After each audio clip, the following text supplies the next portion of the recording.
আমার হাতে 4টা পাসপোর্ট আছে, একজন ব্যক্তির 4টা, আরো একটা মিসিং, উনি বাড়িতে রেখে এসেছেন।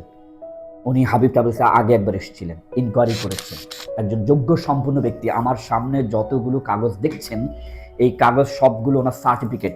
উনি একজন chef, store keeper, computer diploma করা। উনি যোগ্য সম্পন্ন ব্যক্তি, মানে ওনার কতগুলো সার্টিফিকেট, এক একটা আলাদা আলাদা। আলহামদুলিল্লাহ আমাদের হাবিব ট্রাভেলস থেকে যাচ্ছেন। আমাদেরকে প্রথমে কিভাবে পেয়েছেন, মানে আপনারা যারা ভিডিওটি দেখছেন একটু ওনাকে ফলো করবেন।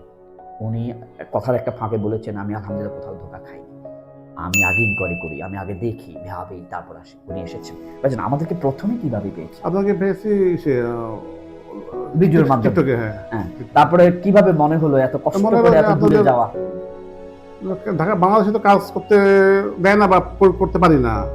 বিদেশে কাজ করা সহজ, হ্যাঁ, সহজে কোনো নিরাপদ। নেই, কোনো নিরাপদ, কোনো মানে কোনো কিছু অভাব নেই। কাজ কাজ কাজ করার জন্য একটা সুন্দর জায়গা। পরিবেশ ভালো, হ্যাঁ, পরিবেশ ভালো। কাজের পরিবেশ ভালো। আলহামদুলিল্লাহ এখন আমাদের এখান থেকে যাচ্ছে। ইনশাআল্লাহ। আল্লাহ পাক কবুল করেন। যদি এতটুকু বলবো, হাবিব ট্রাভেলসে আপনারা যারা যেতে চান, বিশ্বস্ত প্রতিষ্ঠান, আগে ভিসা দেখবেন, চেক করবেন, তারপর পেমেন্ট করবেন।